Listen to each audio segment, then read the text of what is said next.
On to another one that we teased at the beginning of this broadcast. 6 police officers accused of illegal possession and trafficking of firearms and ammunition to the strife-torn North Rift region will remain in custody until Tuesday, the 30th September 2025. The Director of Criminal Investigations is seeking 14 days custodial orders to detain them pending completion of investigations into the alleged selling of ammunition at the Lokichogyo market in Turkana County. Now details in the Scales of Justice segment.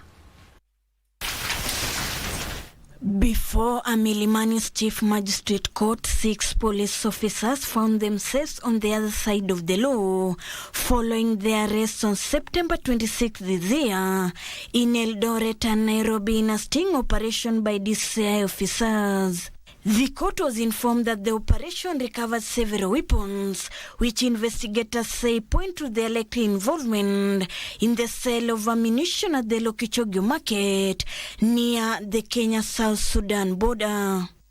The prosecution has opposed their release for fear of their tampering with the exhibits in official summaries of frustrating efforts to trace accomplices. However, the defense team termed the grounds insufficient. I asked whether the police in the state have come here with clean hands. More so, the police.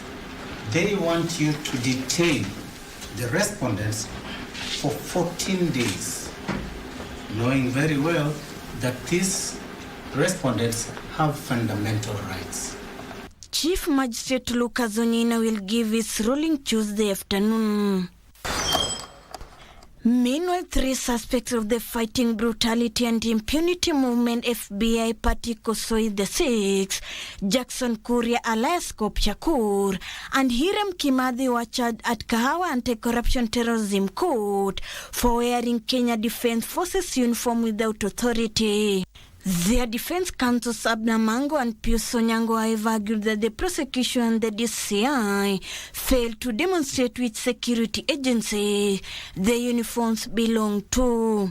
So this clearly shows that from the onset, this has been persecution and not prosecution, because for a whole 60 days, they were unable to sustain any of those charges and have only been left by this misdemeanor. Security agencies in this country. It is wrong to weaponize even poverty so that you can use it to lure the citizens of this country. The trio who pleaded not guilty were released on a bond of 50,000 shillings each pending trial. Elsewhere, Uganda's opposition leader Dr. Kizza Besigye has sued senior Kenyan officials, accusing them of colluding with the Ugandan security forces to abduct and illegally extradite him from Nairobi last year.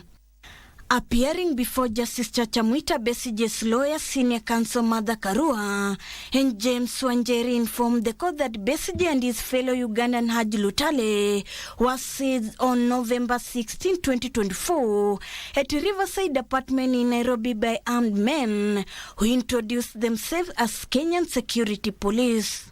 Our clients' relatives have traveled all the way from Uganda. We are seated in your court, my lord, watching this virtually, and we would like this matter to move forward. It has a bearing on the case my client is facing in Uganda, and it has a bearing on our security when we visit across the border. Besigye argues his arrest violated the Kenyan Constitution and the Extradition Act, which requires judicial oversight, among others. So we need to know what was the role of Kenyan police officers in this illegal security exercise. We have also asked Douglas Kanja, the Inspector General of Police, to come to court and explain who issued the orders to those police officers. Ruth Wamboy for Prime Edition.